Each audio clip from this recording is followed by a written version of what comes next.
Sveiki gyvi, sekančioj dienoj.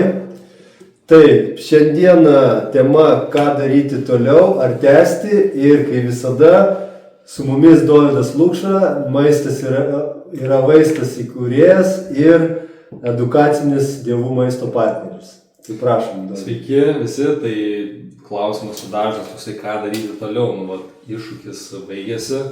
Ir daug labai žmonių kažkokios praeina 3 dienų protokolo, savaitės detoksą ir panašiai, bet kaip iš tikiuosi jau iš šito viso mūsų edukacijos, visos tikiuosi išmoko, kad tikrieji pokyčiai yra ilgalaikiai. Tai kaip minimum kalbam apie kažką tai daryti mėnesį, kažką daryti 3 mėnesius, pusę metų, o geriausia išsiugdyti naują įprotį. Ir tada tai tampa natūralu. Ir aš manau, aš papasakosiu šiandien, ką daryti toliau, kaip galite paversti šituos dievų maisto gėrimus kelis kartus naudingesnius, jeigu tam tikrus mitybos pokyčius padarysit. Ir apie tai pakalbėsim, bet tada prieš tai noriu paklausti būtent Manto, nes tu turi ilgą labai vartojimo laikmatį. Tai yra apie 2 metai vartojimo dievų maisto. Ir būtų įdomu išgirsti, ar tu jauti, kaip skirtingai tai, tarkim, veikia tave. Jeigu tik tais mėnesį, jeigu 3 mėnesius būtum vartojęs, jeigu pusę metų, metus ir dabar jau 2 metus suvartoji, tai kaip tai paveikia tavo žarnyno sveikatą ir ne tik? Taip, iš pradžių, kaip ir jau kažkurioj dienoj minėjau, buvau tiesiog labai pasinešęs. Ir gerdavau tik tais dievų maistą, netgi vandens nevartodavau. Tiesiog, kažkur 1,5 metų, realiai iš vis vandens, nežinau, per 1,5 metų gal ten litrą sudėjus ir būtų. Jo, tikrai, taip, labai buvau pasinešęs, nes vėlgi pradėjom gaminti prieš 2 metus vasarą ir man toks buvo labai didelis impulsas, nes mes kai gamindavom pačioj pradžiai tikrai to darbo labai daug buvo, paskui tik galėjom pasikviesti žmonės, kurie mums padeda. Tai iš principo tekdavo netgi ir naktim gaminti. Ir kas iš tokių pirmųjų, tai pastebėjimų žvalumas ir tas toksai, sakykime, atsistatymas gal organizmo, žymiai greitesnis negu iki tol. Vėlgi, prie viso to, ką aš vardinu, prie gamybos, prie, sakykime, tų naktinių pamainų, nes jų tikrai per savaitę bent 3-4 net būdavo, tai aš sportuodavau. Ir aš matydavau, kad rezultatai tikrai, ta prasme, neblogėja, nes jeigu anksčiau, kol nevartojus, aš ten nepamiegodavau, ar prastai pamiegodavau, ar ten kelias valandas išmiegodavau, aš kitą dieną, koks ten sportas, kokia salė, ten tiesiog apie tai net nemastydavau, nes organizmas visas toksai būdavo nedamiegojęs, išbalansuotas ir tikriausiai visi žino tą jausmą. Pieno rūgšties turbūt irgi daug. Jo. Tai šitas pirmas dalykas, kurį tikrai pastebėjau, kad aš ir į salę galiu į kitą dieną, ta prasme, po nemiego, ir ten per pietus numygus valandą aš vėl atsistatydavau. Tai čia pirmi tokie wow tiesiog buvo. Paskui, aišku, sekė tie dalykai, kad mityba keitėsi. Vėlgi, kai kasdien po šiek tiek keiti, tai atrodo, kad ir labai kažkokių didelių pasikeitimų nebuvo. Bet kai dabar, jeigu atsukčiau prieš 2 metus, kaip aš maitinausi, ką valgiau, kokie kiekiai ir kaip dabar, tai gerokai dabar lengvesnė ta mityba, ypač vasarom, tai iš vis termiškai apdoroto nedaug to maisto likę. Pagrindė žalias vaisiai, daržovės, žalumynai, visi riešutai.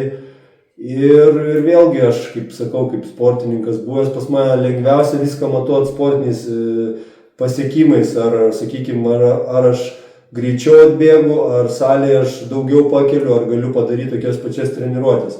Tai prie viso to, kad mityba pasikeitė stipriai, jėgos ištvermė augo gal nelabai, sakykime, ženkliai, bet 2 metų, sakykime, laikotarpį, aš manau, augimas visą laiką buvo. Sakau, sąžiningai nevartoju, dabar prebiotikus pridėjau, kad ten pamaitinti gerasias bakterijas, o anksčiau iš vis jokių papildų, nors kai anksčiau sportuodavau, tai pas mane ten kalnai būdavo tablečių, miltelių, visokių proteinų ir taip toliau. Tai tas labai džiugina, kad, kaip pasakyti, organizmas organizmas dabar pats save, sakykime, su tom bakterijom išlaiko, ką reikia pasigamina, nes tikrai, sakau, nei vitaminų nevartoju papildomų, nei jokių papildų, nieko, visiškai nieko. Tai, nes aš irgi sakau, aš toks šiek tiek esu eksperimentuotojas, tai vat, norėjau pasižiūrėti. Ir pavasariais dar šiek tiek bandau tą formą sportinę padaryti, ką anksčiau darydavau, aišku, su daug visko, su visokiom, su tais papildais visais. Tai dabar man pavyksta tą padaryti be. Aš dabar, sakykime, tokiam lygiai, kad labai jaučiu kontrolę tą kūno, riebalų, sakykime, užsidėjimą, nusiėmimą. Ta prasme, galiu šiek tiek mažiau pavalgyti, automatiškai labai greit pradeda riebalas degti. Ir lygiai taip pat, nu, va, tą kontrolę, sakykime, savo kūno kontrolę perėmės, va, tą fizinę prasme. Ir medžiagų apykaita panašu, kad įsigilinęs dabar ir riebalą lengvai. Taip, nu, metai nepaslaptys eina į priekinę atgal, jau virš 40 metų. Ne atgal eina. Ne atgal. Bet tie rezultatai ir tas kūnas tikrai kol kas labai džiugina. Tai vat, mano tie, sakykime, kertiniai dalykai, pagal kuriuos aš galiu įvertinti, kad tikrai tas gėrimas padėjo, nes vėlgi nieko daugiau nevartojau, maistą irgi, sakykime, švarinau, mažinau ir va tokie rezultatai. Tai čia, pavyzdžiui, yra vienas pavyzdys, kaip ilgalaikis vartojimas gali prisidėti ne tik prie žarnyno sveikatos, tarkim, gerinimo, bet ir tų poveikių. Tai, kaip tau sakei, ir imuninė sistema stipresnė, ir energijos lygis, ir sporto, ir, reiškia, fizinis tiesiog kūnas geriau dirba. Ir nėra, kad, kaip aš suprantu, nėra, kad man tas daugiau maisto krautų, tiesiog medžiagų apykaita pagerėja, tampa švaresnė. Vadinasi, yra toksai terminas metabolinis lankstumas. Nes jeigu žmogus yra labai pripratęs palaikyti visada cukraus kiekį aukštesnį arba visada kažką užkramsnoti, tai tada jis labai priklauso nuo gliukozės. Bet jeigu žmogus pabando kažkiek, tarkim, ketogeninę mitybą, šiek tiek pasninkauja lengvesnio maisto, tada jau kūnui gali trūkti gliukozės ir tada jis jau pradeda deginti labiau riebalus. Tačiau dauguma žmonių labai iš to išsibalansavę, jie nebemoka, tas kūnas prastai degina riebalus, tai čia tavo atveju panašu, kad geras tas metabolinis lankstumas. Ir žarnyno mikrobiota už tai irgi yra ganėtinai atsakinga, padeda tą lankstumą palaikyti. Todėl apsimoka taip pat išlaikyti sveiką mikrobiotą, tai vienarūgštės bakterijas, bifidobakterijas, taip pat sporinės bakterijas įtraukti iš maisto. Na ir pereikim į ką daryti toliau. Tai kasdien tai būtų probiotinis ir prebiotinis maistas. Tai pavyzdžiui, dievų maistas tai yra grynas probiotinis maistas.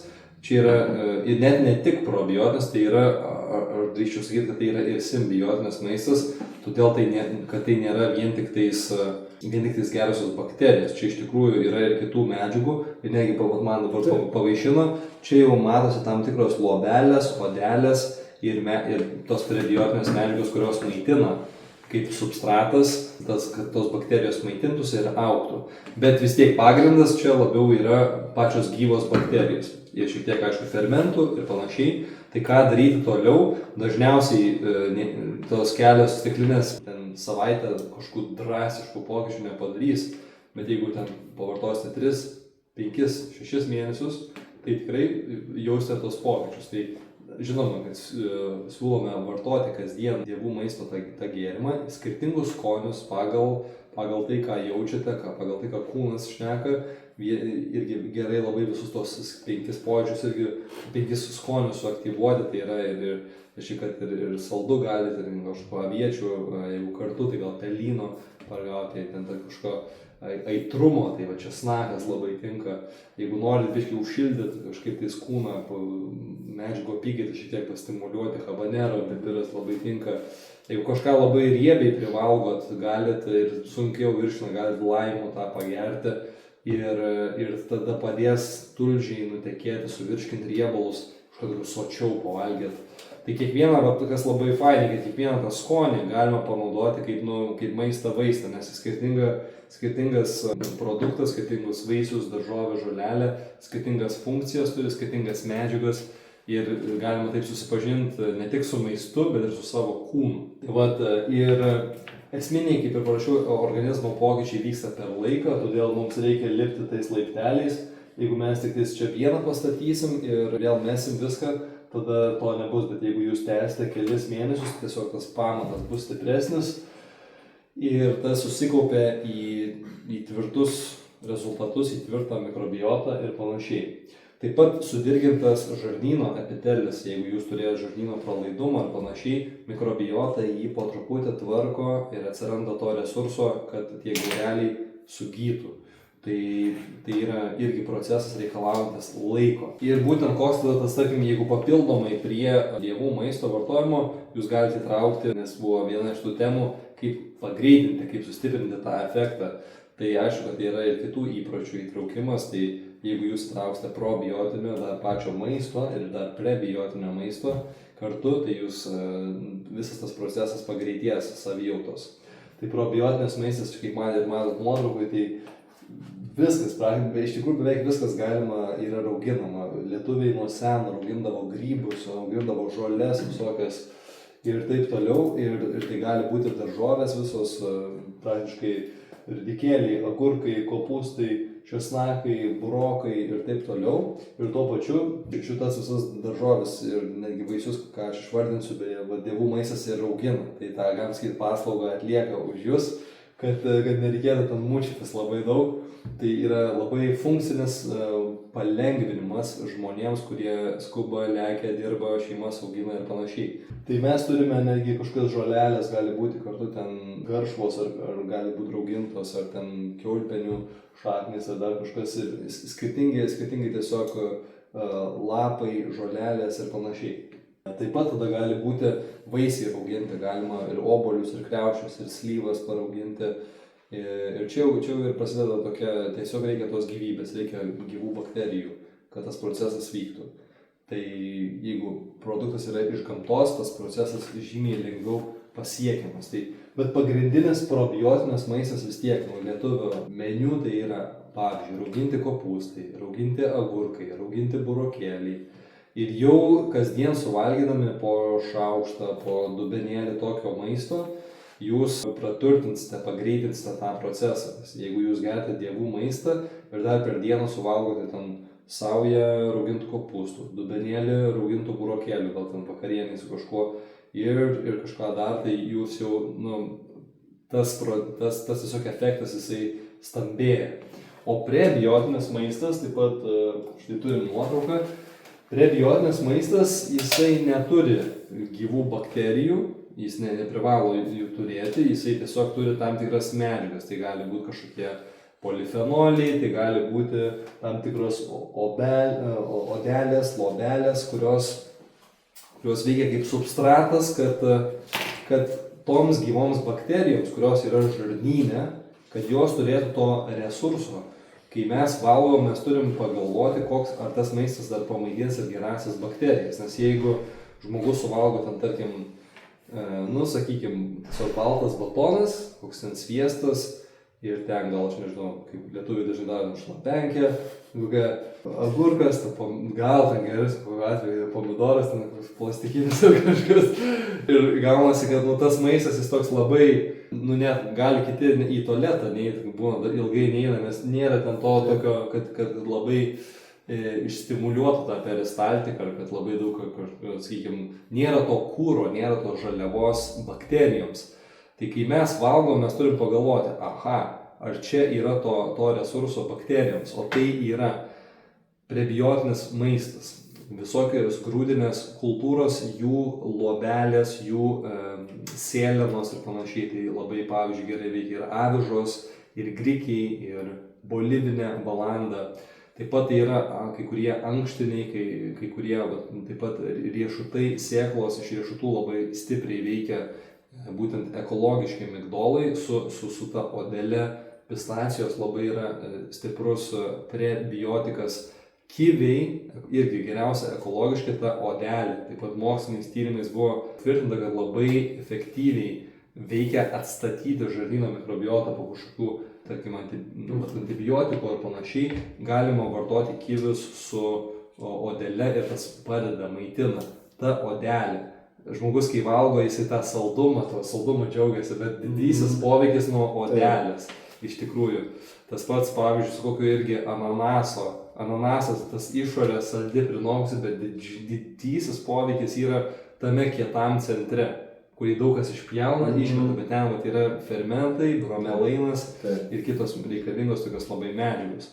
Tai su daugeliu tokių, va taip ir gaunasi, kad žmonės viską ten nupjausto, išmeta ir jau tą savo desertinę dalį pasilieka, bet tos išorinės dalys, jeigu mes mąstome, jau yra sąmoningumas apie žarnyno mikrobiotą, tai mes norime pasilikti visokias odelės, lobelės, sėlenas ir taip toliau. Tada kiti produktai, kurie pagreitins tą bakterijų augimą, jeigu tarkim ypač gersit, tai tarkim dievų maisto gėrimus, tai labai tuos prebiotikus reikia dar labiau akcentuoti negu probiotikus.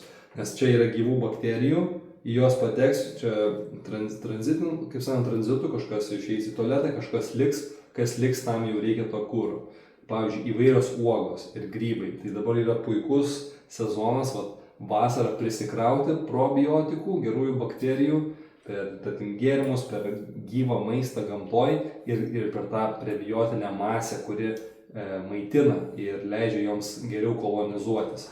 Gali būti bruknės, spanguolės, mėlynės, kažkokios šilauogės, braškės, avietės, juodieji serbentai, vyšnios. Visos uogos turi tų poveikių.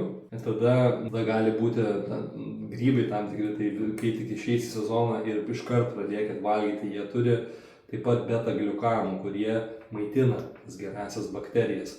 Tai čia gali būti baravykai, raudonviršiai, lepšiai, voveraitės ir taip toliau. Tai čia yra prebiotinis toks maistas, gal iš tokių populiaresnių. Daug kas labai nustemba, kad prebiotinis maistas taip pat, pavyzdžiui, labai efektyviai veikia. Aš nesakau, kad ten kažkokia tirpi kava arba panašiai, prasta kava, bet ekologiška kava, šviežiai sumalta. Jinai turi polifenolių, kurie maitina gerąsias bakterijas. Būna kartais netgi, jeigu pasidarom tos kavos, matosi, kad lieka tam tikros tokie substratai. Ir jie taip pat turi gerų poveikių, jeigu tai yra švarus dalykas. Mača arbata taip pat turi tų polifenolių specifinių, kurie maitina gerąsias bakterijas ir jų augimą. Toliau mes turim kakavą. Labai nekalbu apie Nesquik kakavą, kalbu apie paprastą, nepaprastą tiksliau, ypatingą ceremoninę kakavą. Tai kai mes gaunam tokį bloką tiesiog ir mes tą pjaustom ir ruošiamės tą tikrą tokią fermentuotą kakavą, ten yra irgi užtaisas gerosioms bakterijoms auginti. Ir dar kitas vienas efektyviausių iš visų tai yra granatai. Ir granatų sėklos labai efektyviai padeda atkurti. Tai jūs jau įsivaizduokit, kiek aš čia išvardinau, jeigu mes ilgoj prizmėj visų tų produktų įtraukiam į savo mitybą ir kartu geriam probiotinius gėrimus ir taikom tokius ilgalaikius pokyčius, sveikos mitybos įpročius, tai ir tie naudingi ir tie tiesiog naudingi efektai, tie organizmų pokyčiai, jie taip ir statosi ir didėja. Daug labai išsamei tikrai pasakėjo. Iš tikrųjų labai svarbu ne tik tais gert, ne tik tais papildyti probiotikais, bet ir duoti jiem maisto. Kaip ir šnekėjom, kad kariai turėtų maisto, tai taip pat lygu, kad probiotikai turėtų prebiotinį maistą, kaip jiem, kad būt stipriais, kad tas kolonijas valdyti ir... Jo, čia galima tokį kaip pavyzdį, kitaip gal kaip metafora kažkokia, jeigu karys, tai jie veikia ir kardo, ir skydo. Tai čia taip į žarnyne reikia ir to, reikia ir probiotiko, reikia ir prebiotiko. Taip. Ir pabaigai noriu pakviesti visus į Maistas yra vaistas festivalį. Čia Lietuvoje vienintelis toks natūralios medicinos, sveikos mitybos ir holistinės medicinos irgi festivalis. Jau labai greitai, Liepos 11-13 dienom, visiškai už kelių dienų. Tai proga išgirsti top Lietuvos lektorius apie būtent natūralią mediciną, sveiką mitybą.